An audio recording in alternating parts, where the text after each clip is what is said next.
घनी घनी खमासा आप सभी रो फिर से स्वागत है आपने चैनल पे। और आज आप बात कर एक नई मूवी जकी रो नाम है मास चतारा।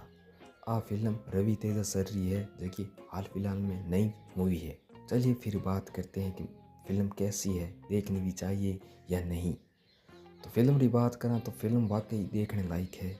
रवि सर री एक्टिंग, बारी कॉमेडी और बारो एक्शन वाकई देखने लायक है।